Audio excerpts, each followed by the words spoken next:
I always thought I'd return home under different circumstances, maybe with good news or a job promotion to make Dad proud. Not like this.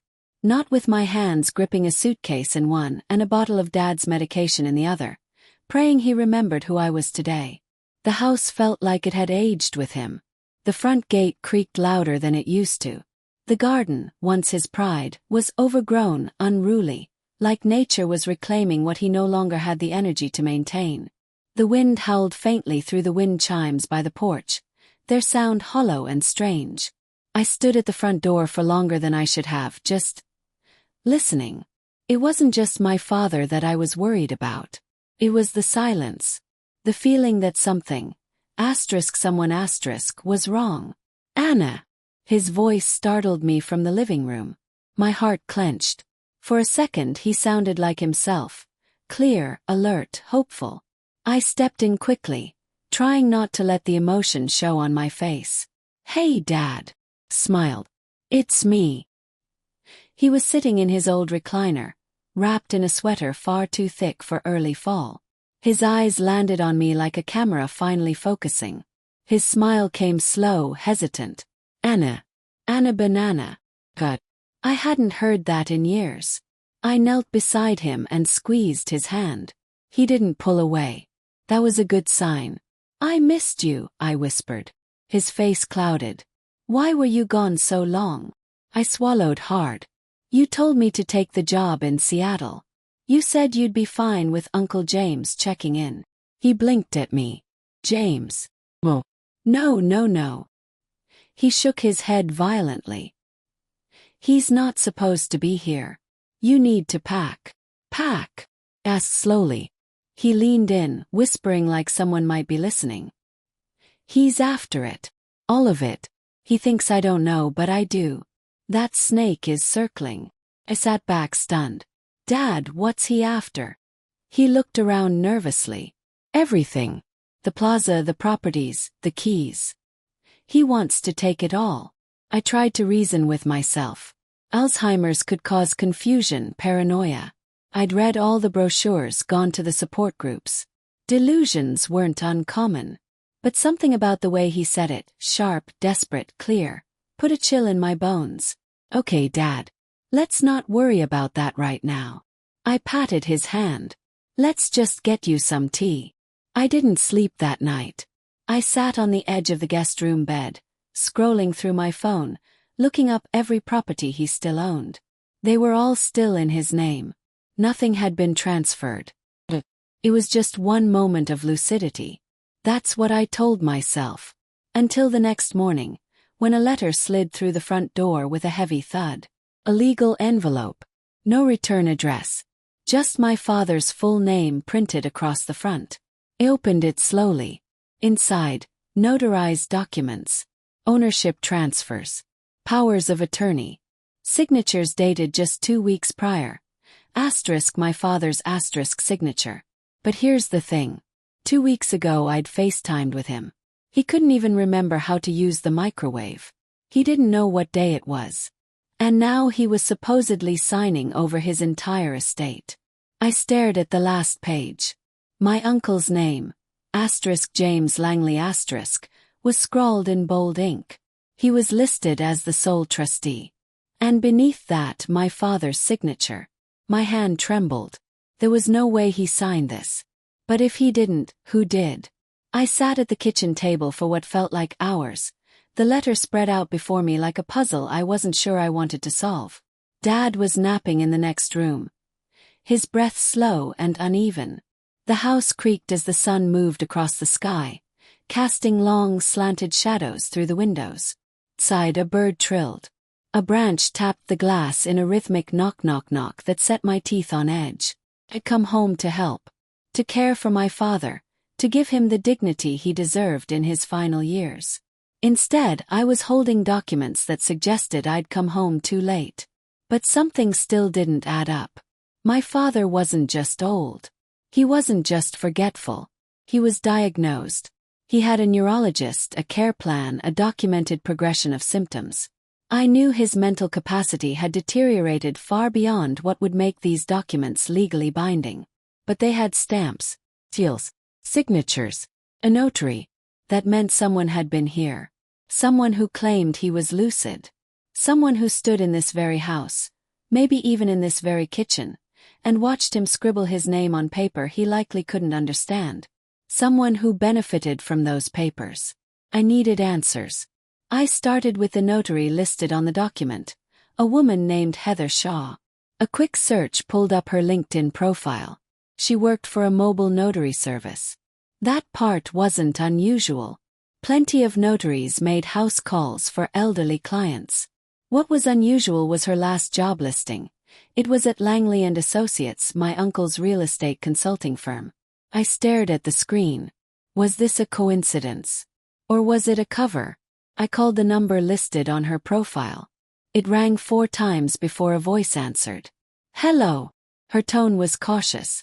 Hi, Heather. This is Anna Chin. You notarized some documents for my father recently. Long pause. I'm sorry, who? Anna. His daughter. I found the paperwork. I just had a few questions. Silence stretched thin across the line.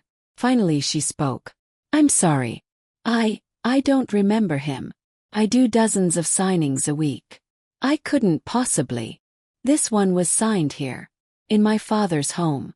With Uncle James present. That silence again. And then click. She hung up. My blood turned to ice. I tried calling back. Straight to voicemail. I stared at the phone in disbelief.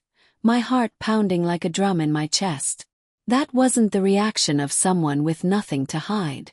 A few hours later, I was back in the living room with Dad, pretending everything was normal. He was watching the Home Shopping Network with the same sleepy disinterest he gave everything these days. I made him tea, sat beside him, and waited until he looked at me. Dad, I said gently, do you remember signing any papers for James recently? He blinked slowly. Papers? Like legal forms. Maybe someone came here. A woman. He looked at me, then toward the window, and for a second I thought I'd lost him again. But then he leaned closer. He told me I had to, he said quietly. Said you were gone. Said I was alone. Said he'd take care of it all. My chest tightened. Did you know what you were signing? He looked down at his lap. He gave me a pen. Said it was for the family. But it didn't feel right. I told him to wait for you.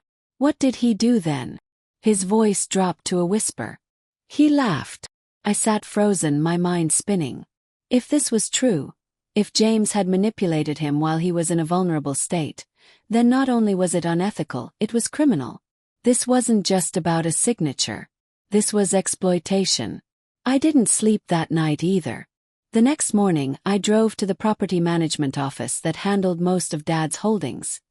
Chan Properties. He founded it nearly 40 years ago, long before I was born. I hadn't stepped foot in that building since I was a teenager, helping him file papers over summer break. The receptionist recognized me immediately. Anna, we heard you were back.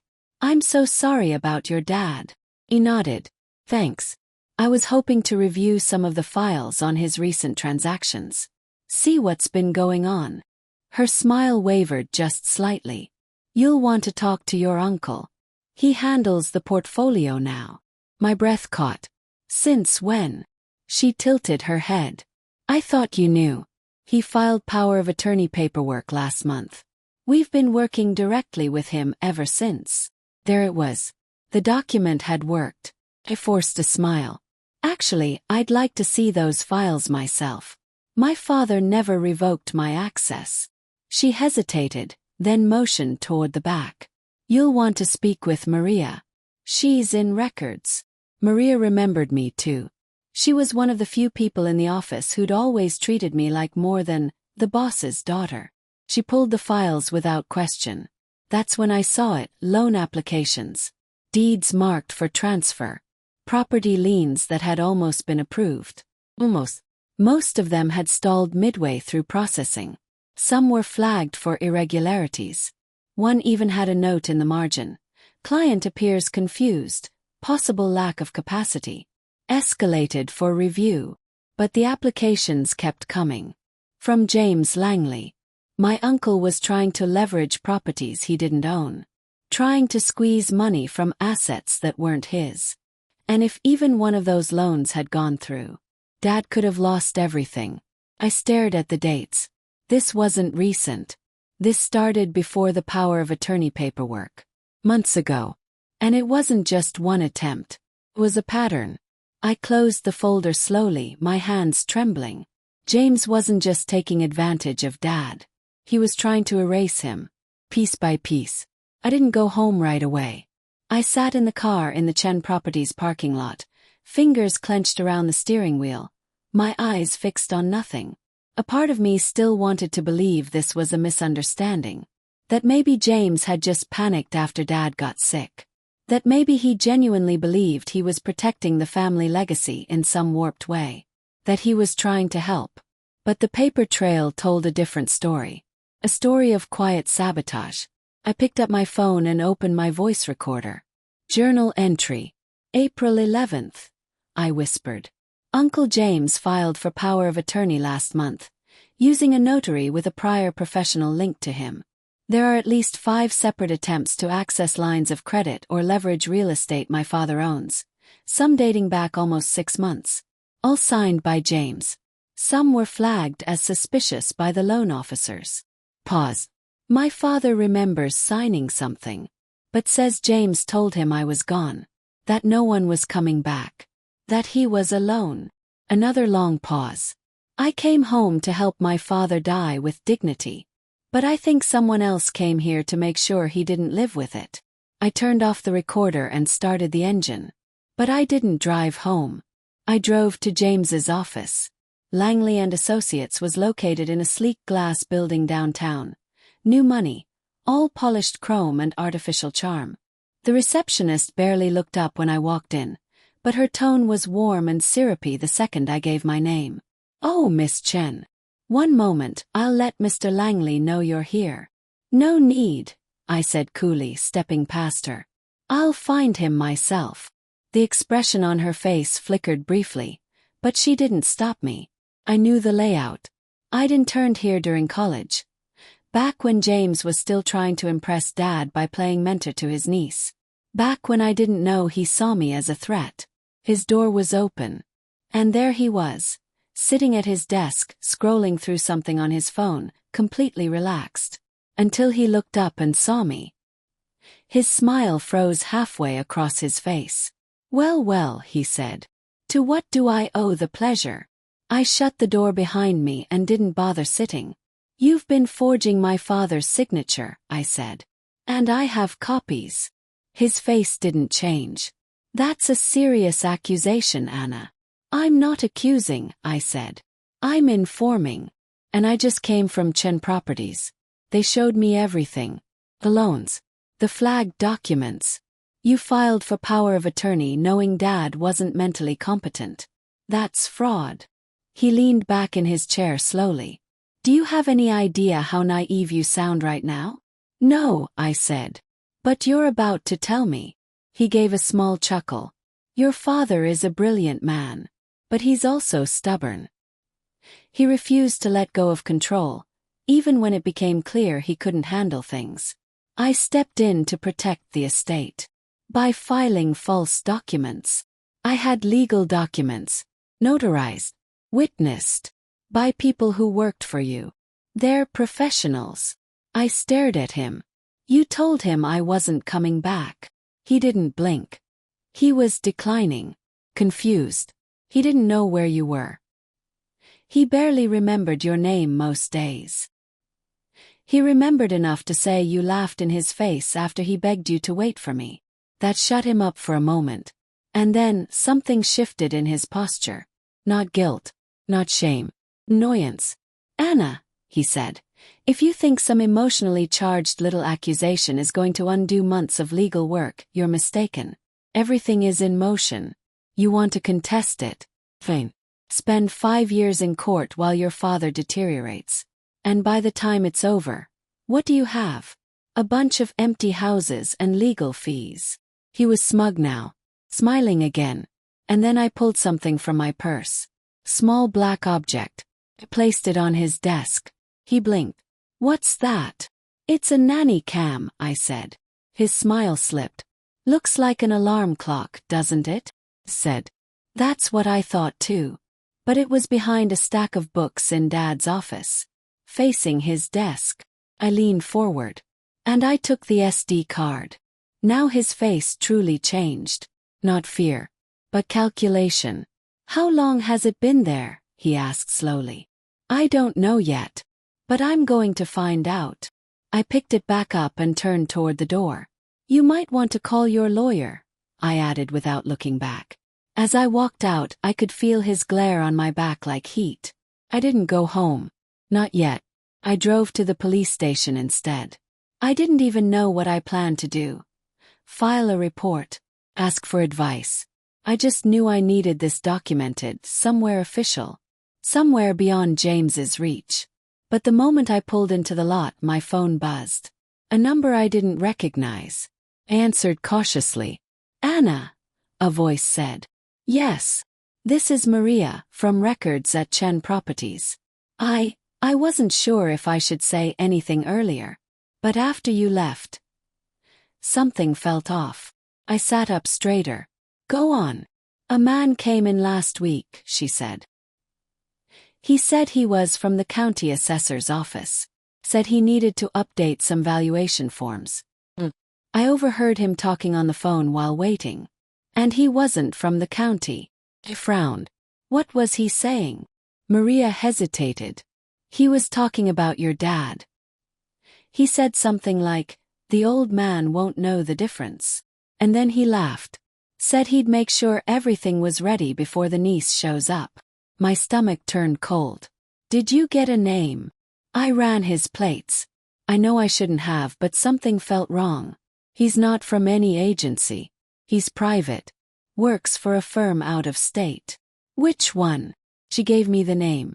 I wrote it down, thanked her, and hung up. Then I Googled the firm. It wasn't a county office. It was a private security consultancy. They did surveillance, tracking, corporate espionage. And listed on their website was a tab that made my blood run cold. Elder Influence Risk Assessment and Relocation Support. Clicked it. The description. *, we specialize in identifying vulnerabilities in cases of disputed inheritances, especially in situations where cognitive decline complicates asset transfer. We ensure minimal public fallout through strategic transitions, on-site or off-grid relocation services available upon request. Off-grid relocation. This wasn't just about property. It was about removing my father. And now someone knew I was in the way. When I pulled into the driveway, the lights in the house were off. Not dim. Not low. Completely off. It was only 6:40 p.m., but it might as well have been midnight inside. I parked quickly and rushed to the front door, adrenaline roaring in my ears. "Dad!" called, fumbling with my keys. "Dad, it's me." No answer. The moment I stepped inside, I knew something was wrong. The air was heavy, like it had been sealed in. Cold. Ill. And the house was too quiet. No distant hum of the heater. No TV murmuring in the background. Not even the faint rattle of Dad's cough. I raced to his bedroom. The bed was made. Neatly. Perfectly. As if no one had slept there at all. His pills were gone from the bedside table. So was the medical binder I kept within reach for his appointments. The oxygen tank that had stood next to the bed like a sentinel, gone. But the most horrifying thing. His framed wedding photo. The one he kept on the nightstand for 30 years. Was gone too. I stumbled back, heart pounding. "Dad!" Nothing. I ran through every room. Kitchen. Me. Bathroom. Cleaned. Office. Cleared out. Wait. One thing remained in the office. The little black nanny cam clock. The one I thought I had taken the card from. Except this one had no slot. No blinking red light. It wasn't the same device. This was the real decoy. Which meant, I opened the bottom drawer of the desk, the one that stuck slightly, taped beneath the drawer base. A real camera. I yanked it out and pocketed the memory card, heart in my throat. Then I called the police. I told them everything. The forged signatures. The power of attorney. My father's sudden disappearance. The strange man posing as a county assessor. The firm that specialized in off-grid relocation. They took notes, promised to send a unit. But their voices were careful, measured, like they didn't quite believe me. Like they thought I was just another stressed daughter overwhelmed by elder care. So I did the only thing left. I watched the footage. The file opened with a timestamp from 2 nights ago. The footage showed my father in his office, confused, moving slowly. He was looking for something, murmuring to himself. Then headlights flashed in the window. He turned toward the door. A moment later, 2 men entered. One of them wore a polo shirt with the private firm's logo. The other wore a suit and latex gloves. "Mr. Chen," one of them said gently. "It's time to go." I don't want to go," Dad murmured. "It's all right. Your niece approved this. It's part of your treatment. The doctors are waiting." Felt sick. "No," Dad whispered. "Anna said. She was here. She said she'd take care of me." They ignored him. One of them reached into his pocket, pulled out a document, and held it in front of the camera briefly. Maybe by mistake. It was a medical release form. With my signature. Only I hadn't signed it. Paused the frame. Zoomed in. They had forged my name. The same way James forged Dad's. The camera showed them gently but firmly lifting Dad from his chair. Wrapping a blanket around him. Escorting him out like he was a patient being transferred to hospice. The time stamp. 3:13 a.m. I sat there staring at the frozen image for a long time. I didn't cry. I didn't scream. Just went still. The next day, I filed an emergency injunction. I handed the footage over to a lawyer friend I trusted and made a sworn statement. And then I did something I never thought I would. Called James. "Anna," he answered coolly. "What a surprise. I was just thinking about you." "You lied," I said. "You sent people to take him." His voice didn't change. "No, I ensured his safety." "Where is he?" "Where he's safe." "Safe from what?" Snap. "From me. From the stress," he replied. "From the instability. From your reckless paranoia. You want to drag him through courtrooms and interviews. While he's sick. You're not saving him, Anna. You're punishing him. Then why forge my signature?" Yes. Silence. I pressed harder. "Why lie?" "Because you left," he said suddenly. "You left this place for years. You gave up the right to be the good daughter. That silenced me. Not because it hurt, but because it told me everything I needed to know. He didn't do this because of power of attorney. He did it because he never stopped resenting that my father chose me, entrusted me with the family legacy. And now he had taken my father out of reach. Not just legally, physically. But here's the thing about secrets. They don't stay buried. 3 weeks later, a whistleblower from the firm contacted my lawyer. Anonymously. He sent us coordinates. An address in Nevada. A private facility disguised as a wellness retreat. I flew out that night. And found my father. Alive. Disoriented. But alive. And when I walked into his room and he saw me, he broke down crying. "They told me you didn't want me anymore," he sobbed. "They said you signed it. That you let them take me." "No, Dad," I whispered, holding him close. "No, I came back. I never left." That night, I slept on the floor next to his bed. By morning, we had lawyers involved, a medical transport scheduled, and full media coverage thanks to a local reporter who picked up the story. James was arrested 3 days later. Charged with elder abuse, fraud, conspiracy, and forgery. And I moved back into that house. I rebuilt the business. One quiet step at a time. Dad passed away peacefully 6 months later, at home, with me beside him. He left me everything. But the legacy wasn't in the buildings or the land. It was in this truth. That no one gets to rewrite your story for you. Not even the people you once called family.